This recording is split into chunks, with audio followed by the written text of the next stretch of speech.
Hi, good evening, everyone. Those who are joining in from India, and good morning for others who are joining from other geographies, including US. Thank you so much for being here. Um, we are in a very dynamic and unpredictable times of our life.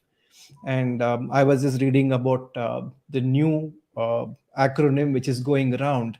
Earlier, we were talking about VUCA, volatile, uncertain, complex, ambiguous is the expansion of the acronym VUCA. It was coined somewhere in 1980s, and then two D got added to it. First D is diversity, the second is disruption. So while this was holding true to our growing complexity around us, things became very rapid and volatile and kind of difficult to comprehend.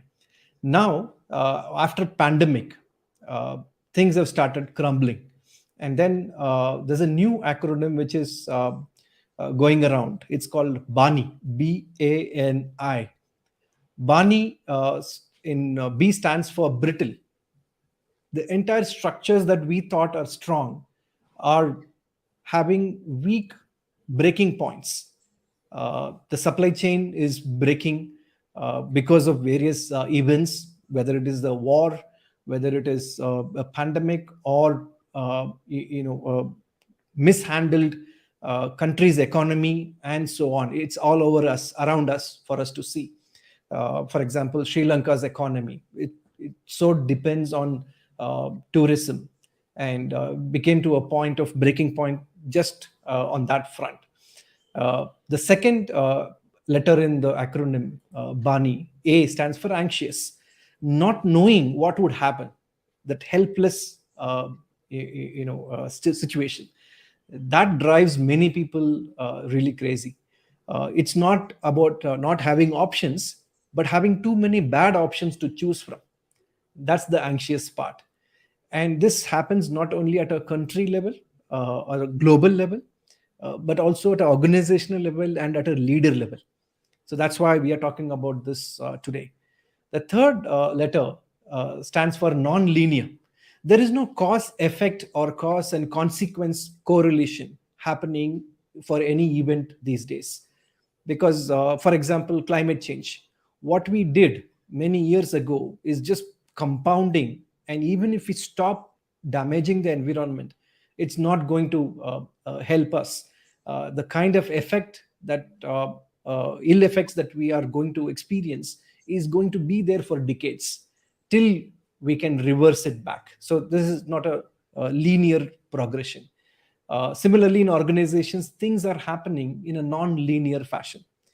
And the last alphabet, I, stands for incomprehensible. It's not about we have AI, machine language, and many other tools to comprehend what's happening around us, big data, and so on. Still, there are many things which are beyond our comprehension.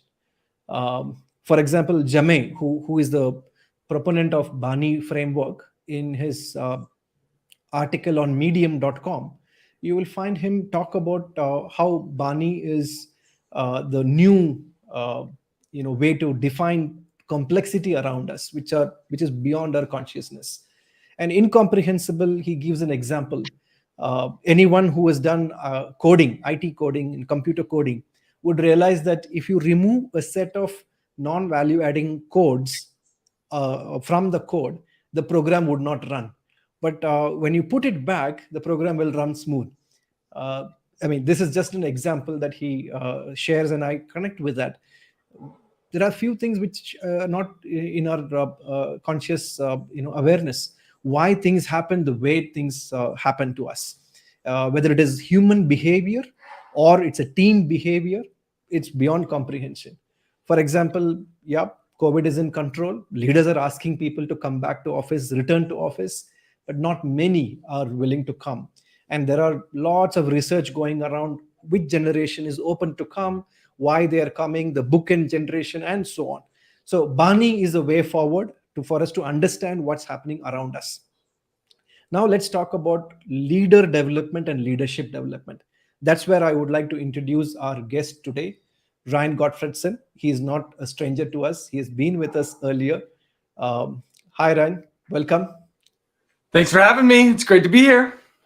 Thank you, Ryan. I think we took your time, especially the morning run time.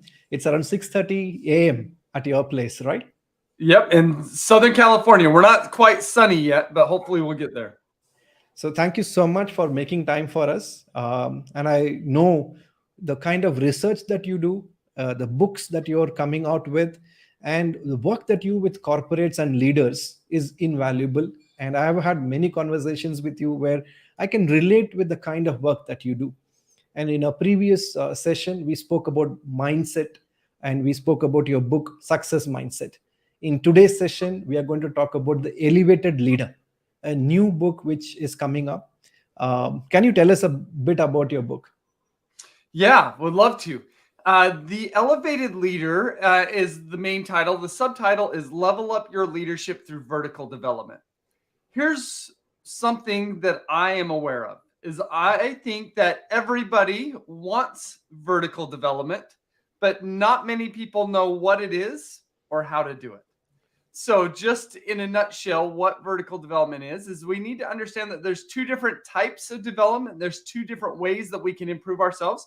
One form of development is called horizontal development. And most of us are really familiar with horizontal development. This is 95%, if not more, of all of our developmental efforts. It involves gaining new knowledge and new skills, right? If you go to a high school class, a college class, whatever it might be, they're saying, here's what you need to know, here's what you need to do.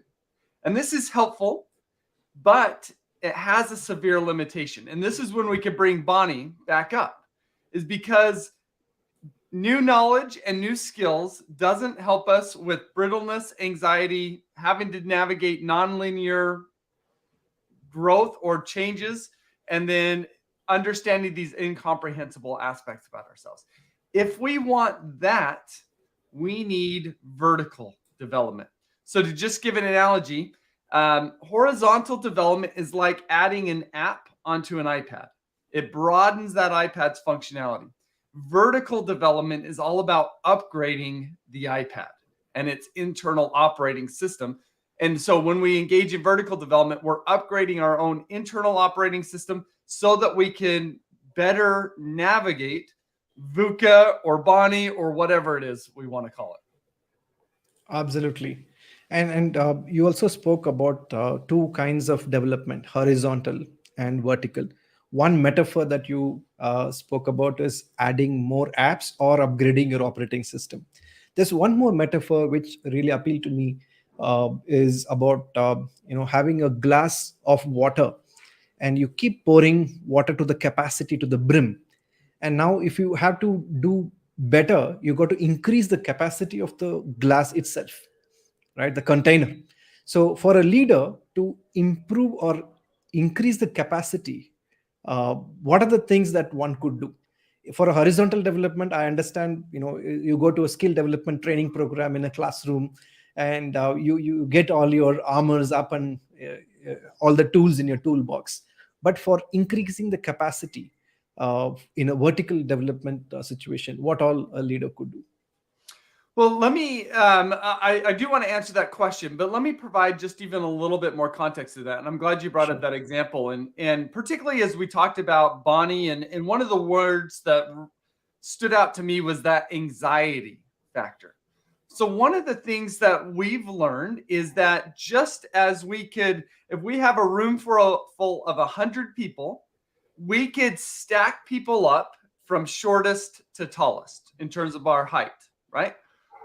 We can also theoretically stack people up from a narrow window of tolerance to a wide window of tolerance.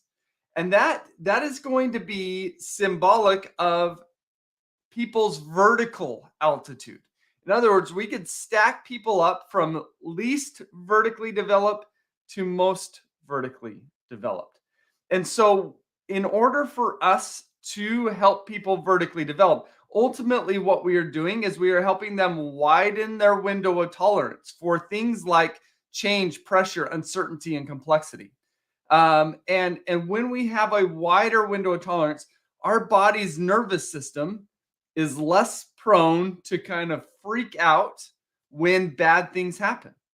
And so that's ultimately what we're after, is we're about upgrading our internal operating system, which is very much rooted in our body's nervous system. So when we understand that, then how we need to think about vertical development is, how do we upgrade our body's nervous system? How do we widen our window of tolerance? And there's a variety of different approaches. I think that one of the I'm not going to call it easiest ways, but I think one of the most direct ways to do this is to focus on our mindsets. So, our mindsets being the mental lenses that we wear that shape the world around us. And our mindsets, if we can awaken to those, which most people are not aware of what mindsets they have, if we can awaken to those, we can get a sense of what our vertical altitude is, how wide our window of tolerance is for different things like failure, looking bad, being wrong, having problems, getting passed up. If we don't have very wide window of tolerance around those things, that's just an indication we're not as vertically developed as we could be. Absolutely. And I think Robert Keegan and many others in the past have defined what are the stages of adult development. And it also talks about how mature we are in reading complex surroundings that we have, and how do we improve our socio emotional and cognitive ability to make sense of what's happening around us, right? You're spot on. So, yeah, so we could think about vertical development as improving our mental maturity. And a phrase that I use, which is similar to what you just said, is enhancing our cognitive and emotional sophistication. Now, so the concepts of vertical development, that term vertical development was first coined about 10 years ago. And so it's been around, it's just not talked about a whole lot. But even still, the concepts of vertical development go back actually to the 1960s. They actually come from the field of developmental psychology.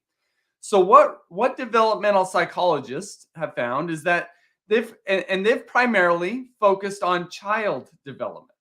So we know that children develop. They essentially do so right in front of our eyes. I've got a 10-year-old and a 7-year-old, and it's fun to see their development.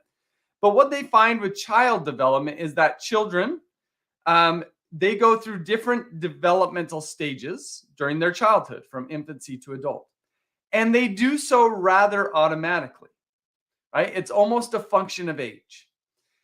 In the 1960s, some developmental psychologists started to ask the question, do adults develop? And if so, do they have different developmental stages similar to children? And what they found is that yes, adults do develop. Yes, there are different adult development stages that resemble different levels of mental maturity or cognitive and emotional sophistication. But what they also found is that most adults don't develop.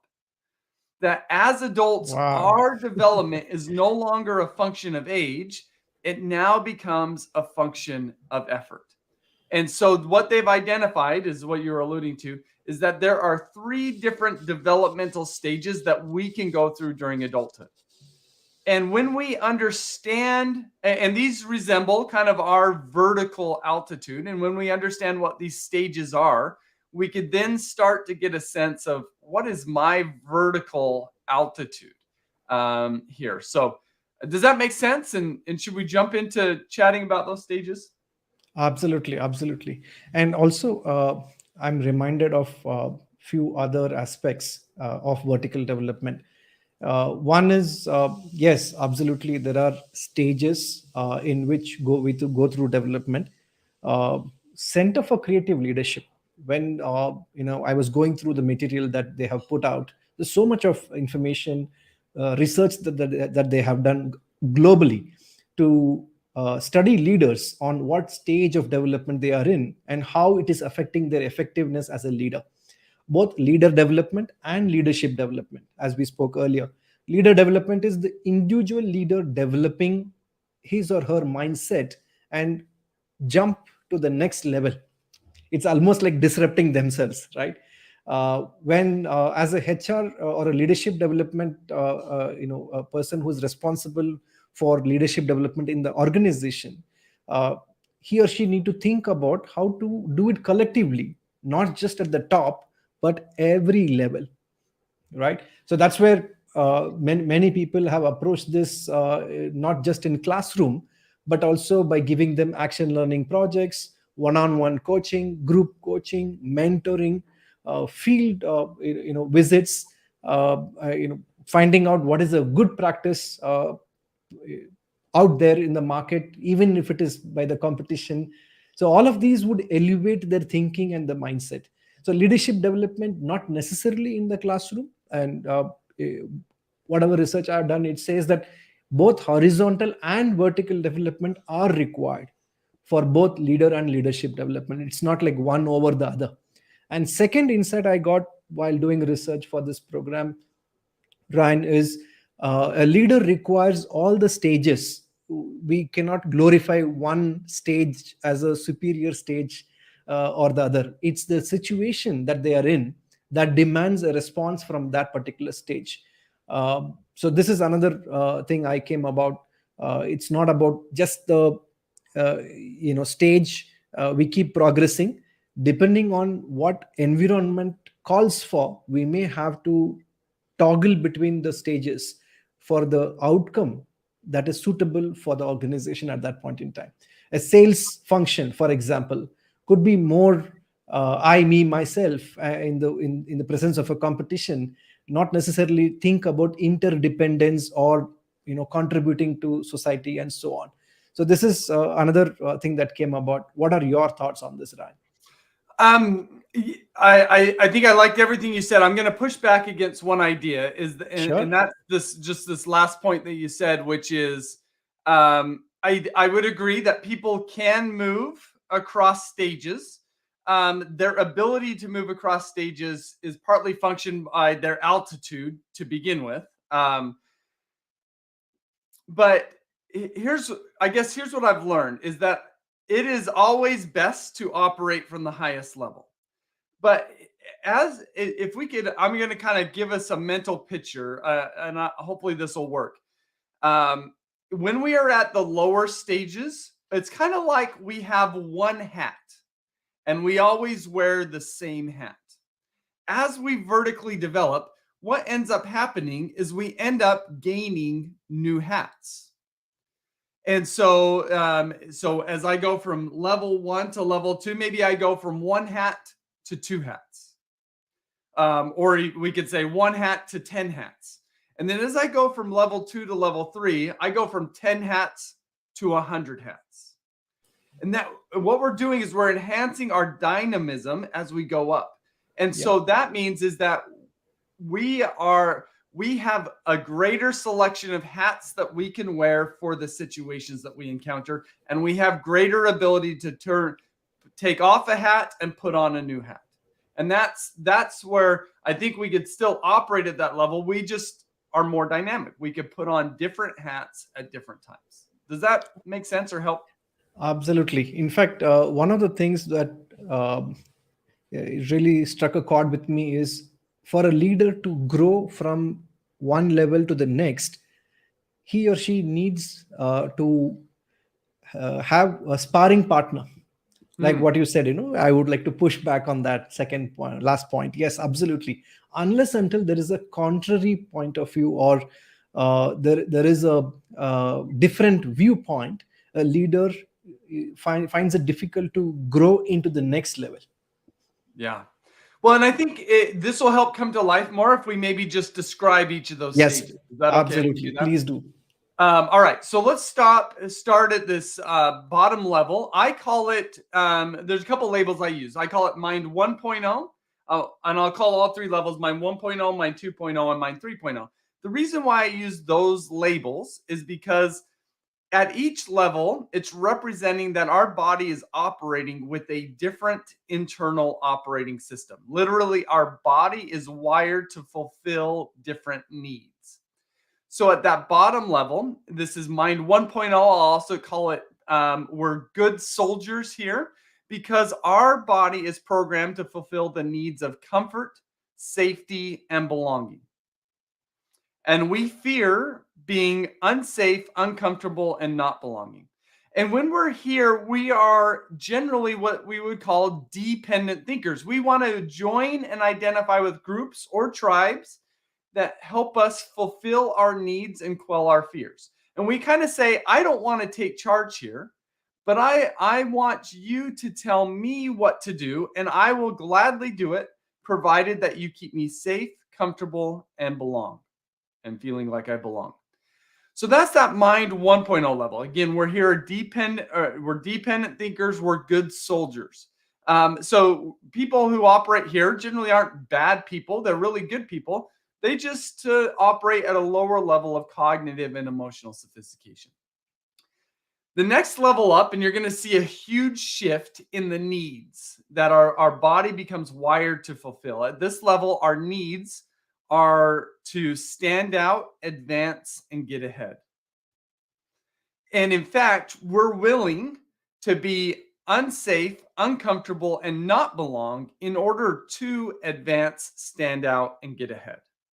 And so when we're here, we're not dependent thinkers, we are independent thinkers. We are now standing upon our own 2 feet. We oftentimes want to be leaders at this mind level because we see that there's a whole lot of mind 1.0 people that are willing to give their power and independence. And mind 2.0 people like to take that power and independence and say, awesome, I will use you to help me stand out, advance, and get ahead.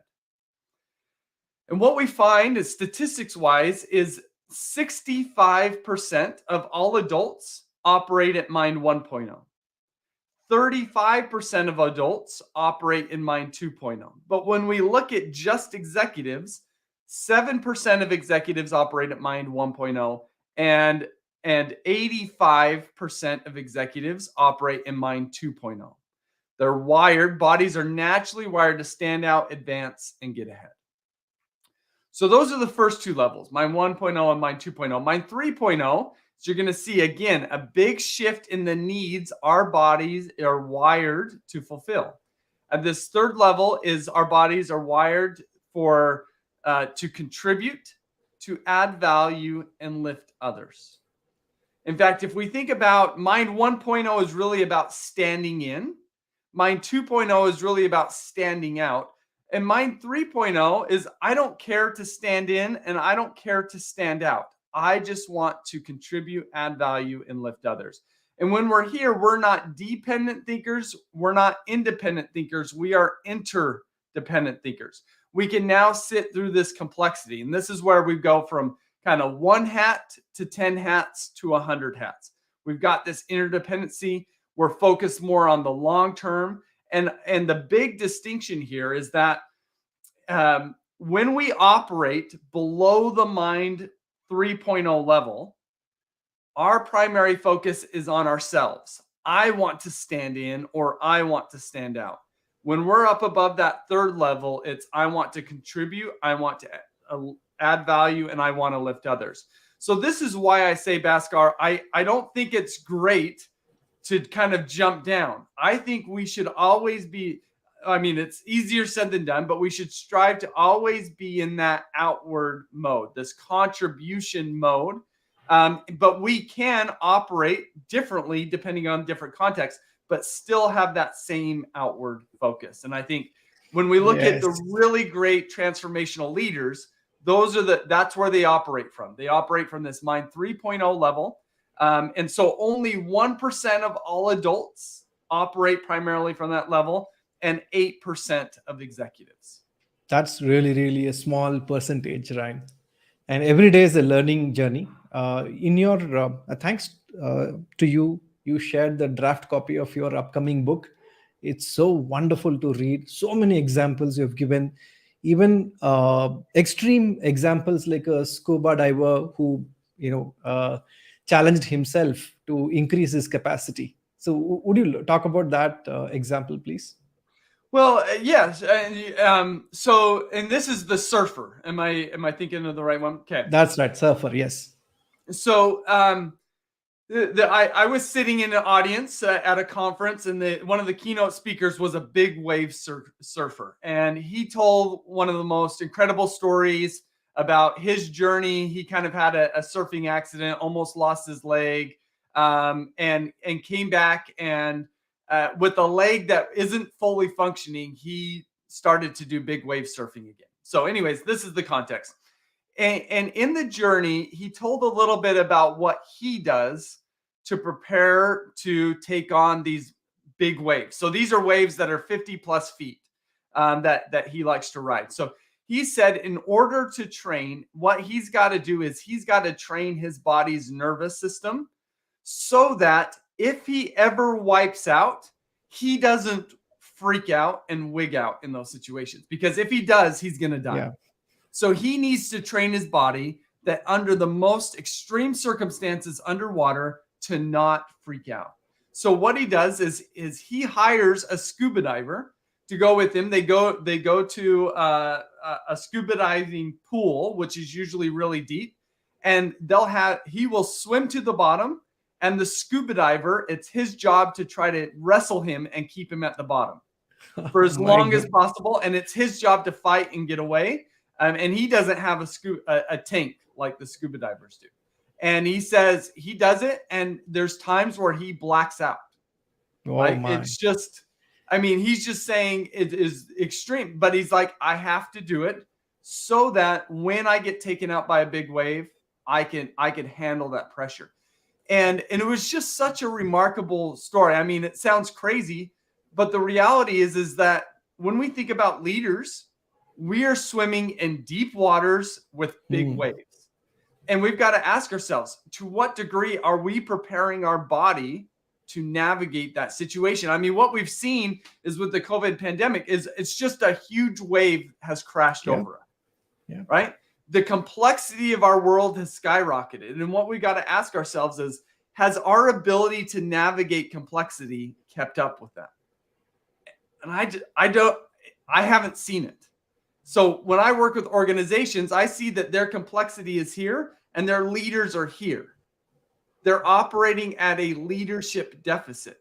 And what the side effects of this is that what we're seeing with executives is increasing amounts of stress, anxiety, burnout, and turnover. I mean, there's a school, over in the state of New Jersey, they've had over 50% of their school superintendents. So these are the people that are over kind of school districts. They've had over half of their superintendents turn over within the last 2 years. Wow. Because that's just a symbol that the complexity of their world exceeds their ability to navigate that complexity. And I think a lot of organizations are seeing that. And so when we think about vertical development is the only way that we're going to close that gap. It's never going to occur just through horizontal development. Not that that's bad, but the only way we're going to close that gap in a meaningful way is through vertical development. I think Bob Anderson also talks about it in his book, right? Yep. A leader needs to stay ahead of the curve, and the ability to think in that sophisticated manner, as you say, cognitive, emotional sophistication, right? So that's the imperative for days ahead of us, and all hope is not lost, I should say, because many of the systems thinkers have started taking baby steps towards handling this Barney environment. For example, before pandemic, our country capital Delhi, the government of Delhi started implementing something called happiness curriculum across all the government schools, which teaches young children to meditate, stay mindful, and identify emotions, and also demand that these are the kind of emotions which I can handle, and this I cannot, and I need support, I need help. So this is something even in corporate world it's catching up. Though initially it started like a fad, doing mindfulness was a cool thing to do because it's done in Silicon Valley, but now people are realizing it's so important to handle the mind body connection and elevate ourselves to the complexity that we are facing, and stay one step ahead of the environment. Now, I would like to switch on to the next phase of our discussion. Between your first book and the second book, you spoke about mindsets, the importance of mindsets, and how behavior follows a shift in mindset. And in your new book also, you talk about how Satya Nadella and many other leaders shifted mindsets of their organization, one leader at a time. So, what is the prerequisite for vertical leadership to happen? And this is also, by the way, a question from one of our viewers, Baradan. Is the mindset change the first step towards vertical development? Can you throw some light on it? Yeah, well, it can be the first step, but I'm not sure if it always should be the first step. I think one of the ways to think about this is that, and this comes back to even the surfer example, is when we are actually talking about vertical development, one of the things that is going on underneath the surface with all of this is fears. Because when somebody feels fearful, they are going to get self-protective, right? And when people that, and this is an inward focus. This is either mind 1.0, is I want to stand in, I want to be safe, comfortable, feel like I belong, or it's mind 2.0. I want to stand out, and something is hindering me from standing out. So what pulls us inward is fears. And so part of the journey has to involve awakening to fears. Let me give you a couple of examples. One example is, and this probably happens, I do a coaching call where I have an exercise, and we get to a point in the exercise, and it's very natural for this to be the question where it is. But I ask them, what fear is going on there? And I would say for about 15% of leaders that I do this with, they say, I don't have any fears. I'm not driven by fear. And whenever So I hear that, familiar. I kind of left scratching my head. I'm like, well, do you not have fears, or are you not in touch with your fears? Because I think Or am everybody. I so good in masking my fear? That's how I got here. Yes, precisely. Right. So that's something I see. Another example is I was having a coaching call with the CEO of an organization with 1,000 employees. He's the founder. So over the last 5 or 6 years, it's gone from nothing to 1,000 employees. So that's pretty Yeah. remarkable. And I asked him, why did you start your business? And he said, to prove others wrong. Even in that statement, you could get a sense that there's fear that's there, Mm. right? And later in the conversation, he was great and he was willing to be vulnerable, which not a whole lot of CEOs are willing to do. But he said, I try not to let anyone know this, but deep down, I'm an insecure person. Mm. And what we've learned with this particular CEO is that when problems occur in the organization, he gets really anxious. This is his nervous system, a narrow window of tolerance for problems, because if problems occur, this may be an indication that he won't prove others wrong. And so the reason why I say all this is that what pulls us inward is always fear. So when we recognize this, and if we want to elevate leaders at a collective and a global level, what we've actually got to do is we've got to actively try to root out the fear in the organization. Now, people naturally have their own fears from their own upbringing, their own life experience, but we can't add any more fear on top of that, or they're going to continue to pull inward. So I think a great example of this is Ed Catmull, who is the founder and former president of Pixar Animation, and he took over Disney Animation when Disney bought out Pixar. And this is featured in his great book, Creativity, Inc. But one of the things that he said in order to transform the culture at Disney Animation is he had to root out the fear in the organization, that they were never going to be creative if they were operating from a place of fear. So he said, my job as my most important job as a president was to make sure our people weren't fearful, because when they're fearful, they cannot be creative. And I thought that was rather remarkable. And we see the transformation that's occurred at Disney since he took over, and the wild success that they've had since I think they took over in about 2007. Their first movie was Frozen, and that blew up, and it's been hit after hit after hit. Absolutely. I think Amy Edmondson also talk about psychological safety, which is again, another way of saying absence of fear. Uh, and also, in your last book, you spoke about 4 different mindset shifts that are required: fixed versus growth mindset, closed to open mindset, prevention to promotion, inward to outward. So there's a fan of yours who is waiting on the other end of the call.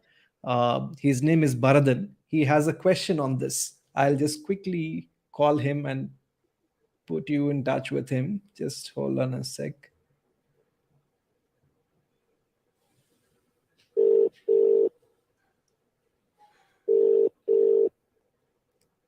It's ringing. This is the first time I'm trying this dial to the studio. Good evening, Doctor. Good evening. Hi, Good Baradan. morning. You're able to hear me? Yeah, I'm able to hear you. Ryan, you're able to hear Baradan? Yep, a little bit. You might have to help me out, but I've got him so far. Yeah, you could speak a bit Good louder. morning, Ryan. Yeah, sure. Good morning, Ryan, and good evening, Mr. Bhaskar. Thank you, Baradan. Can you please introduce yourself briefly before you ask your Yeah, question? sure. Myself, Bharadhan. I'm an entrepreneur. I had a business of a European company in India, and I'm also a marathoner. So I've done close to 20 marathons. Bhaskar introduced to me about this 2 type of mindsets. One is more of this preventive versus promotion mindset. So after that, I took your personal assessment, that is Ryan's personal assessment. It came out to be like I'm more of a preventive mindset person. So I wanted to move towards a promotion mindset. But whenever I take any decision, I think both ways, like how a preventive as well as as a promotion mindset, I need to think and finalize the decision. The question for you is there any way I can structure my approach to develop a permanent promotion mindset? All right, so let me make sure I heard the question right. So it's about how do we improve and develop more of a promotion mindset? Did I capture And that? stay there. And his question is, how do we make a permanent promotion mindset? Gotcha. Well, it's great and it's not easy. To me, there's 2 things that we need to have a promotion mindset. So just for context and for people who aren't familiar with this framework, a prevention mindset is when we're primarily focused on not losing, and a promotion mindset is when we're focused on winning and gains. And what I've learned is that in order for somebody to have a promotion mindset and to maintain a promotion mindset, they need 2 things. They need a clear destination, and they need to have a strong why for why that destination is so important. Because I oftentimes like to think about this as though we're a ship captain in the middle of the ocean. And if we have a storm come towards us on the horizon, a prevention-minded ship captain, their focus is on not sinking. And so they run from the storm. And that's a way to protect themselves. And that's justifiable. But people with a promotion mindset, when they see that storm coming, they ask the question, does that storm stand between me and where I want to go? And if the answer is yes, then they've got to have that clear destination to know that the storm is in their way. But they've also got to have a why that says, even though there's a storm there, I've still got to go through it. And I'm willing to brave the winds and the currents associated with this storm because of how meaningful it is to me to get to that destination.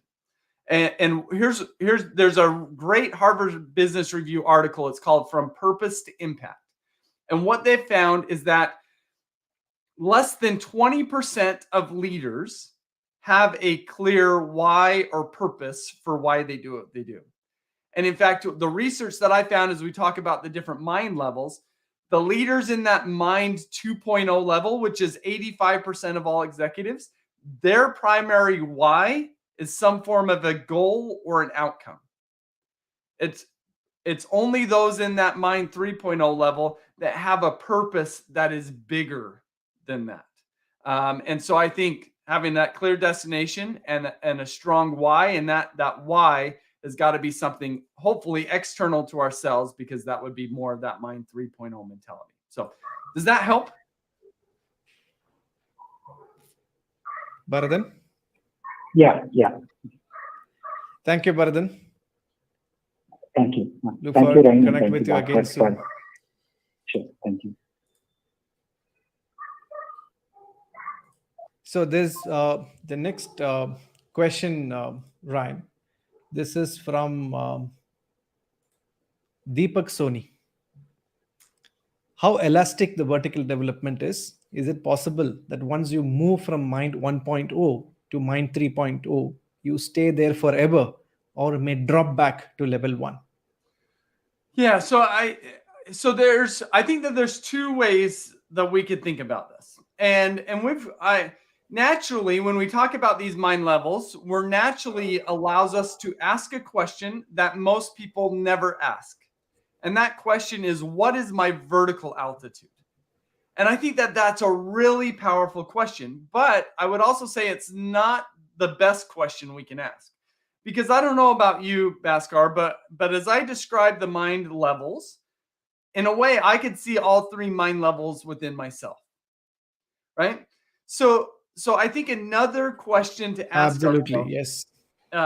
Another question to ask ourselves is, what is my center of gravity? What percentage of my time am I spending in each of these mind levels? And I think that is an equally powerful and maybe even a better question, because it now becomes, where am I at in terms of what percentage of my time am I spending in Mind 3.0? And how do I spend more time there, right? I might invite whoever's listening to ask themselves, do you do anything on a daily basis to get into and stay in a Mind 3.0 level? What I find is that most people don't do anything specifically, which probably means they're not spending a ton of time in Mind 3.0. And so I think that, yes, people can elevate to a Mind 3.0 level and then kind of drop back down. But the way that I think about it is because of whatever factors, it could be internal, it could be external, maybe they're not feeling safe, that they start to spend a greater percentage of their time at either Mind 2.0 or 1.0. And so it is not easy to stay in Mind 3.0. It really takes intentionality and effort on a continued basis. And so hopefully that's a perspective that's helpful, is not just what is my altitude, but what's my center of gravity. And how long I managed to stay there. Yes, precisely. Yep. So the next question, Ryan, is about how does one know which is my dominant mind level? This is from Silas. I think this is a good time to talk about your assessment online. Yeah, so I've got an assessment. It's free that you could take, that's designed to help you identify effectively your center of gravity. Where are you spending the most time? That doesn't mean you're spending 100% of your time there. So the vertical development assessment, I don't know if we could chat in a link, but it's at ryangottfredson.com. You could go there. You can find it.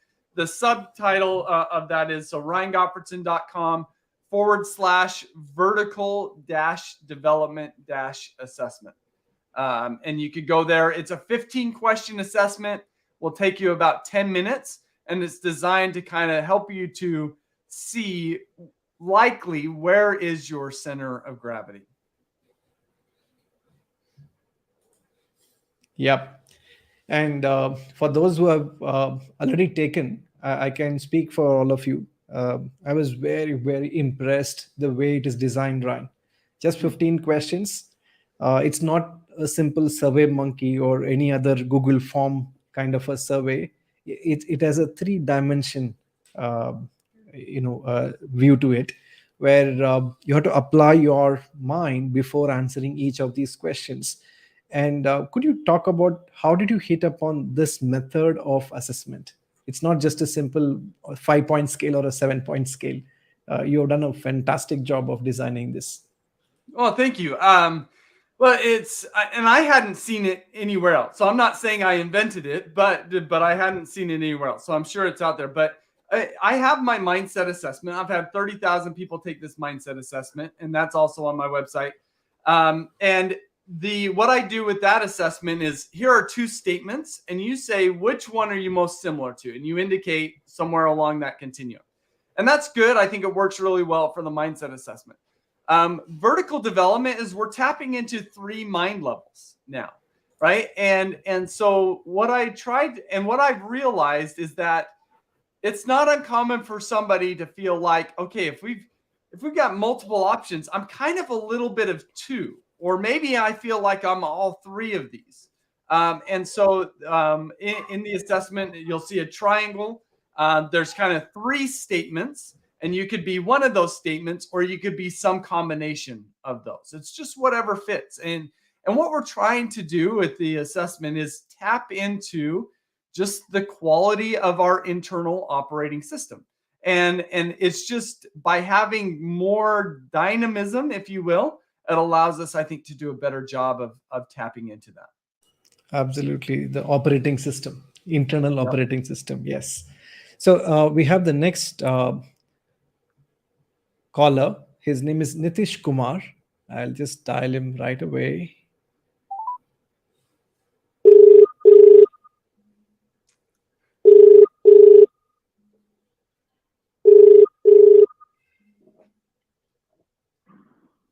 Hello. Hi, Nitish. You can hear me clearly? Hi.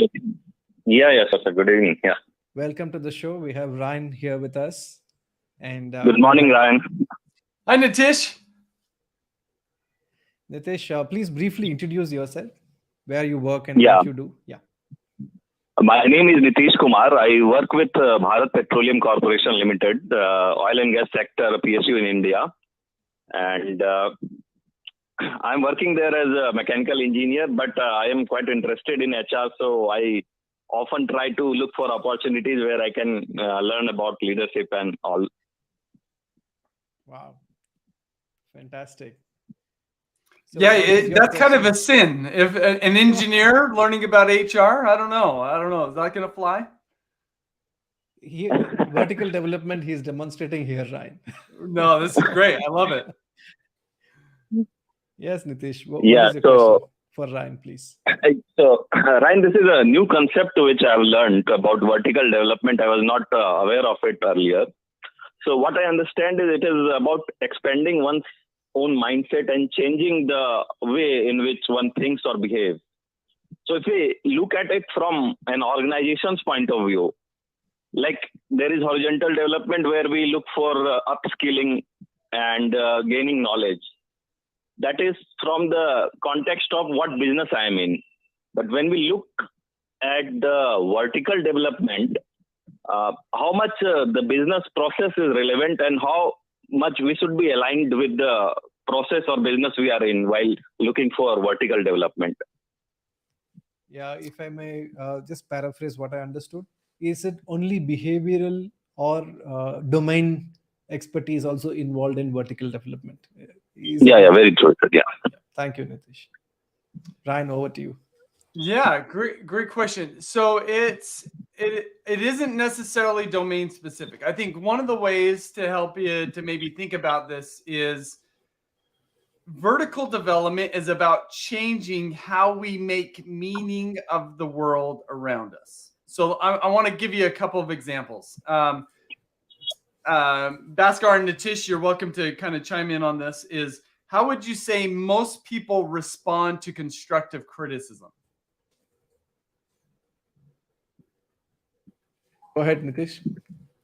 Yeah, so constructive criticism, what I feel is if it is followed by a redressal mechanism, then maybe people will be more perceptive towards it. But just criticism, then I don't know whether people will be so very well taking about it. Yeah. Right. I think most people, at least most people answer this question this way, is that most people seem to get defensive when they receive constructive Right. criticism. right? They kind of put up a shield. Why would we ever put up a shield? It's if we're feeling like we're getting attacked. So for people who get defensive, how they make meaning of constructive criticism is that it is an attack, therefore they get defensive. And that makes sense for them to get defensive when they make meaning of it in that way. But I'm not sure that's very cognitively and emotionally sophisticated, right? I think the people who are the most cognitively and emotionally sophisticated, they actually like constructive criticism because they see it as an opportunity to learn and grow.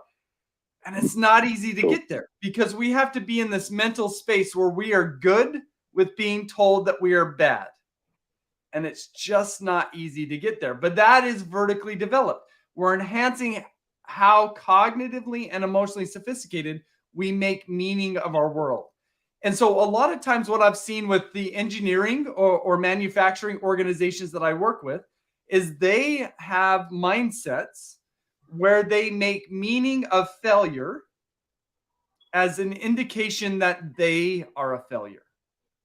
As opposed to another way of making meaning of it, failure is a signal that we are pushing the boundaries and we are moving towards the right direction. And even though we failed, we will learn and grow and get better. Another place where I see engineering firms or manufacturing firms struggle is with the prevention mindset.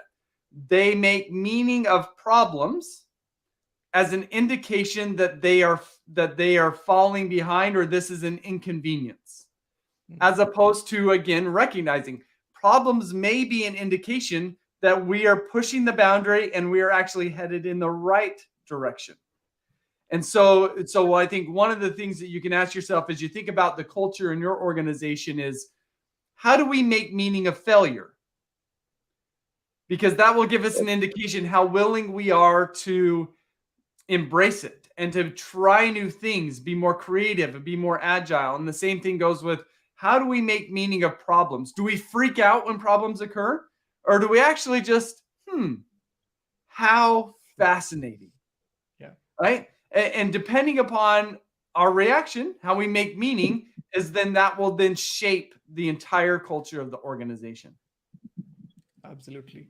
And just wanted to add to what Ryan mentioned, Nitish. Take Microsoft. Before Satya Nadella took over, it was Steve Ballmer. He was more of competing with Apples and Googles of the world.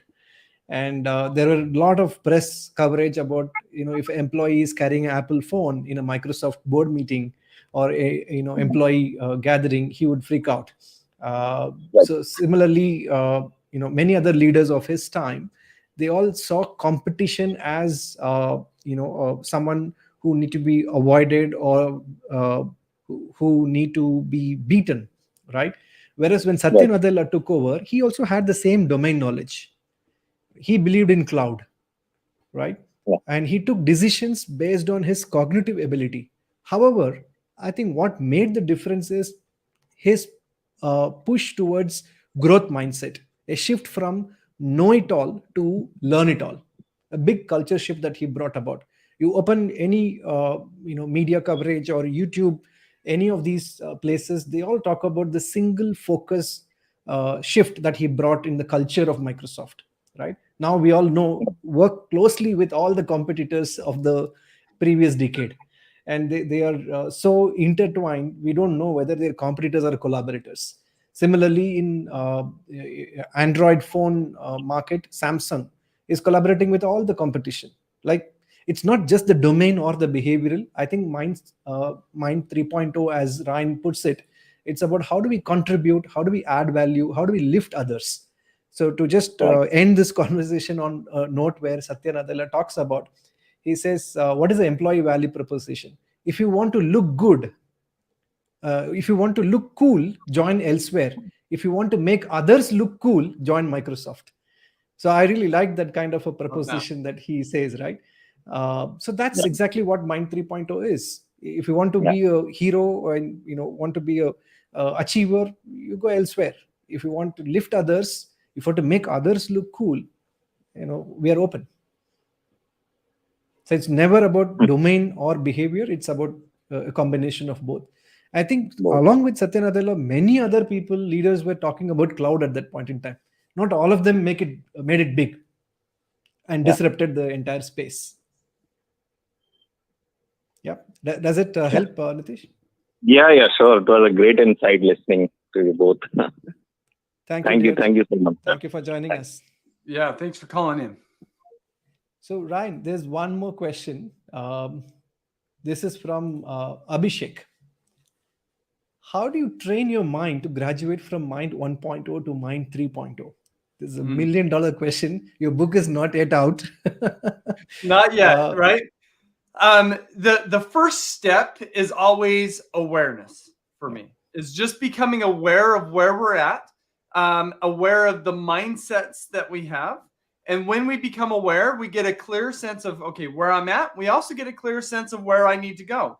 And then we could start make the efforts to getting there. Now, everybody's journey is going to be a little bit different.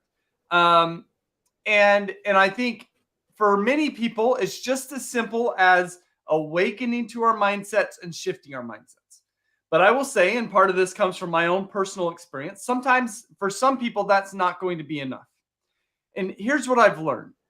And again, both for myself as well as in study of others and experts, is that when we experience trauma in our lives, and that can mean a wide variety of things, and that can occur at any point in our lives, when we experience trauma, which I define trauma as experiencing a situation where the stress of that situation exceeds our body's capacity to deal with that stress. Yeah. So that means that trauma for one person can mean, or the same situation for one person can be trauma, and for somebody else, it's not trauma. But when we experience these situations, it actually has lasting neurological effects on our body, which is usually making us more self-protective. The more trauma that we've experienced, the more self-protective we become. And so for some people who have experienced more trauma in their lives, just focusing on mindsets may not be enough. I think it'll move the needle. But what I've learned, even in my own personal journey, is that in fact, what I've been doing over the last 18 months is working with a trauma therapist to try to work through trauma that has occurred in my past, that has left neurological damage on my nervous system, and I'm trying to work through that. And I would say, in the last 18 months of working with my trauma therapist, I feel like I've vertically developed more in the last 18 months than in the prior 15 years of my life. Wow. So it's been transformational. I don't think everybody needs it, but I also know that a lot of people have experienced pretty significant trauma in their lives. And so when I was talking earlier about the leaders who's kind of say, I don't have any fears, I'm not driven by fear, that is kind of a classic trauma-fueled response.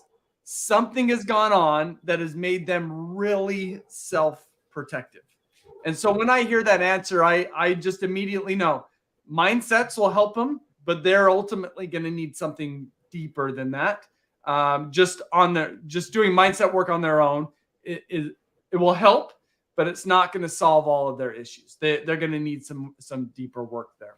And so hopefully that paints a spectrum a little bit of how we start to make the shifts. We start with awareness, we move into mindsets, and sometimes we need to go deeper. And there's a whole bunch of tools and resources on my website.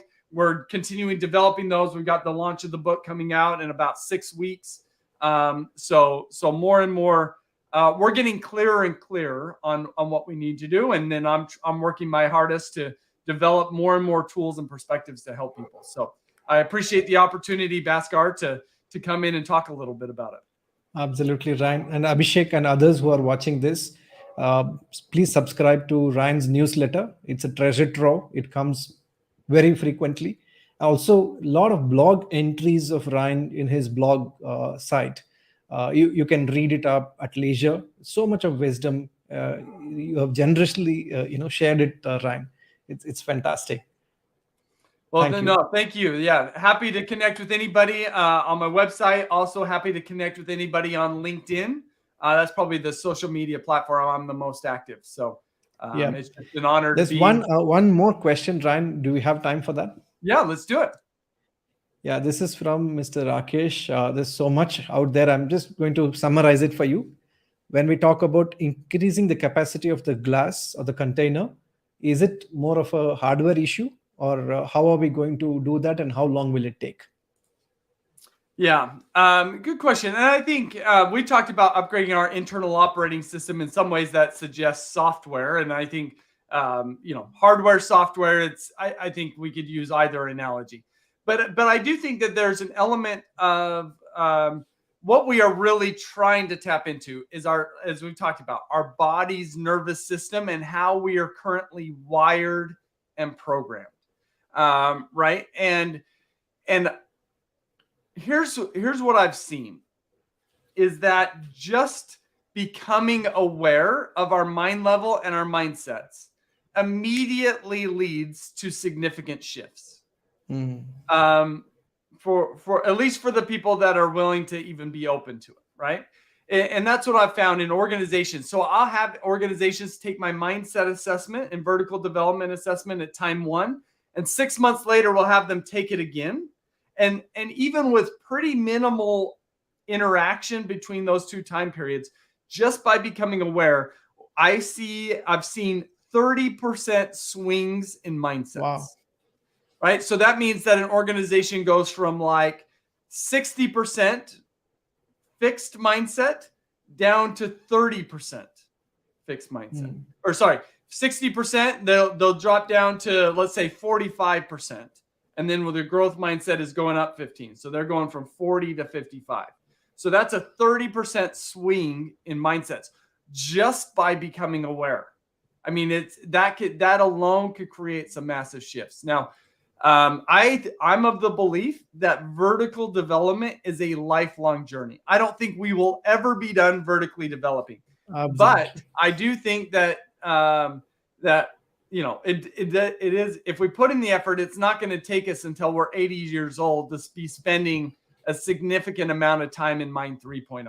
I think we can get there in a reasonable amount of time, but I do think it depends upon the person and what they've been through in their lives, right? So people who have experienced more trauma, it's going to take more time and effort for them to get there. Unfortunately, that's the case. Wow, that's right.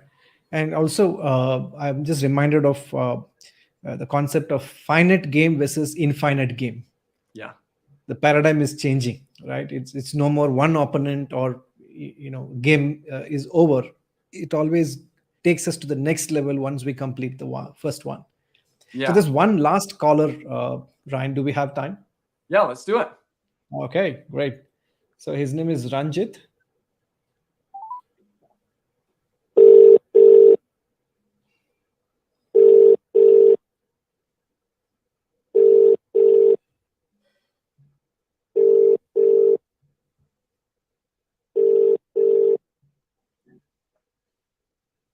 Hi, Ranjit. Hi. Hi, Good Ryan. evening. Hey, Hi, thanks Ranjit. for your question. We have Ryan here with us. Good morning, Ryan. Good evening, Bhaskar. Good evening. A brief introduction about you, Ranjit, what you do. Yeah. Hi, I am Ranjit. I am a certified facilitator, soft skills trainer, and a life coach. May I ask you a question? That'd be great. Let's hear it. Yes. How can one develop an infinite mindset? What are the habits to be followed to develop vertically? And also, what are the kinds of behaviors which one should demonstrate to sustain the infinite mindset? Thank you. Good.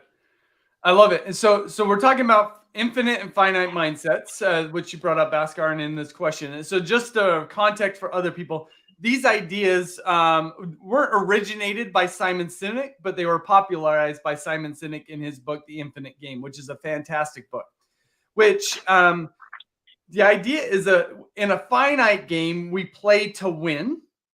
In an infinite game, we play to keep playing. And it's a completely different perspective, right? In the finite game, we're playing to, it is competition. It is winning. It is getting ahead, right? Even as I say those words, hopefully what's coming to mind is Mind 2.0. We are operating as these progress makers. The infinite game are these Mind 3.0 people. They aren't playing the finite game. It is not about winning or losing. It's about continuing to play, right? So the part of your question was how do we get people there and how do we stay there? And I think everybody's different. Maybe let me just share some of the practices that I engage in, because I think that in order to get to Mind 3.0 and stay there, we've actually got to develop habits and rituals that mentally get us in the right mental space to do that. So my morning routine, and this isn't going to work for everybody, and I wouldn't expect it to, but my morning routine is I get up, I go to my office. The first thing I do is I pull up an app on my phone called Insight Timer, and I meditate for 10 minutes.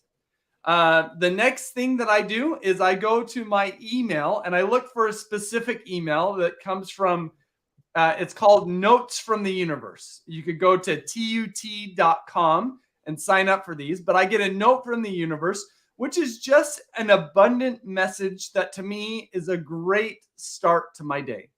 When I'm done reading that, then I work on my 5-minute journal. So I answer 3 questions every morning. What are 3 things I'm grateful for? What are 3 things that would make today great? And then then I fill in some self-affirmations. And then from there, to me, that's just the mental routine that I try to step into. And then oftentimes I'll have other quotes or things that I'll read, different things that I'm connecting with, that's just designed to remind me to be focused on something bigger than myself and something that's outward. And so to me, those are my habits that help me get there. And of course, then I try to engage in other habits throughout the day that will help me stay there. Like, so if something goes wrong, I don't, that may, I feeling the pressure to move down, and then I've got to develop things that I do to stay up. So a resource that I think is really great for that, if nobody's familiar with, is there's a book called Positive Intelligence by Shirzad Chamine. And I would say is maybe the best resource that I've found about how do we throughout the day stay in that Mind 3.0 level. And he's kind of developed a system that I think is really helpful. So those are some thoughts. And I'm sure, we could probably take the next half an hour and continue brainstorming about different things that would work. So I just imagine that, invite people to try different things. But what we've got to have is we've got to have something. We've got to have habits and rituals that are designed to upgrade our nervous system on a day-to-day and even moment-to-moment basis. Absolutely. Thank you, Ryan. Ranjit, you're there online? Yes. Yeah. Thank you, Ryan. Thank you, Bob. Thank you, Ranjit. Take care. Bye-bye. Take care. Thank you. Wow. So all the examples that you gave, Ryan, very practical, and many of them I have developed these habits, including running with set of friends and making sure that I have a support in recovery and so on. I think each of these, plus having your own tribe, people who not necessarily agree with you all the time, but the ones who would challenge your thought process and you feel safe, sparring with them. All of these are going to be help in moving from mindset 1.0, 2.0 towards 3.0 and staying there. So choose your friends wisely. Yeah. Well, and I think one of the ways to think about it is I think Mind 1.0 people, they want a family. They want to feel safe. Mind 3.0 are different, and they're exactly what you're talking about. Mind 3.0 people don't necessarily want a family. Mm-hmm. They want a high performance team. And I'm not talking about this in terms of an athletic context, but in order to operate as a high performance team, we've actually got to have really close relationships. We've also got to be in a position where we push each other, right, in different ways. And I think that's where Mind 3.0 people are at. They don't necessarily want I'm not going to say Mind 3.0 people, they don't want safety. They want a high performance team. And so I think that's anyways, hopefully that's a metaphor that people can connect to. If anybody wants to dive into that further, I'll point you to a book called No Rules Rules, which is about Netflix's culture. Yes. And they talk about the difference between seeing your organization as a family versus a high performance team. True. And there's so many point of views there. Thanks, Ryan. Thank you so much for your time. Have a great day. And thank you all who have joined us in this conversation. I really thoroughly enjoyed it, Ryan. And I'm sure when the book comes out, it'll be grabbed quickly, right, from the shelves. And what is the date in which you're releasing this book and where one can find it? Yeah, book comes out October 11th. Probably all the main retailers. If I don't know how things work in India, if anybody has any issues finding the book on October 11th, let me know. I've got some links, and they should be up on my website by then for ebook and audiobook, which are, I think probably going to be easier to get than print versions. So all of those should be available October 11th. So excited for it. I feel like I'm kind of birthing a new baby, and really excited for this baby to come. Absolutely right. And in fact, I look forward to working with you here in India for many of our corporate clients who are very stoked about this idea of vertical development. And I'm sure in our partnership, we would help them and contribute, add value, and make people grow in that process. So, with that, signing off. Thank you so much again. Take care. Thank you. Appreciate it. Bye bye.